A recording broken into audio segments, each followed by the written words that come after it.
भविष्यातील पिढीला प्रदूषणमुक्त पर्यावरण देण्यासाठी सध्याच्या पिढीने स्वतःवर पर्यावरणपूरक काही असे निर्बंध घालून घेणं गरजेचं आहे। त्या उद्देशाने प्रत्येक वाहनाला दिले जाणारे प्रदूषण नियंत्रण प्रमाणपत्र हे वैध असणे गरजेचं आहे। अवैध प्रमाणपत्र निर्मितीची साखळी पूर्णतः बंद झाली पाहिजे। यासाठी भविष्यात प्रत्येक पेट्रोल पंपावरती नो PUC नो फ्युएल उपक्रमाची अंमलबजावणी सक्तीने करण्यात यावी, असे निर्देश परिवहन मंत्री प्रताप सरनाईक यांनी दिले।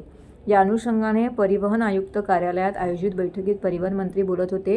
या बैठकीला परिवहन आयुक्त विवेक भीमनवार, सहसचिव राजेंद्र होळकर यांच्यासह वरिष्ठ अधिकारी उपस्थित होते। मंत्री सरनाईक म्हणाले की राज्यातील प्रत्येक पेट्रोल पंपावरती CCTV कॅमेऱ्याच्या आधारे इंधन भरण्यासाठी येणाऱ्या प्रत्येक वाहनाचा वाहन क्रमांक तपासला जाईल, जेणेकरून त्या माध्यमातून संबंधित वाहनाचे प्रदूषण नियंत्रण प्रमाणपत्राची वैधता कळेल।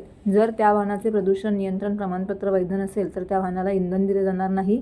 तथापि त्याच पेट्रोल पंपावरती प्रदूषण नियंत्रण प्रमाणपत्र ताबडतोब काढून घेण्याची व्यवस्था देखील केली जाईल, जेणेकरून वाहन चालकाची गैरसोय होणार नाही। या प्रदूषण नियंत्रण प्रमाणपत्राला युनिक UID असणार आहे, त्यामुळे प्रदूषण नियंत्रण प्रमाणपत्राची वेळोवेळी वैधता तपासणी केली जाऊ शकते।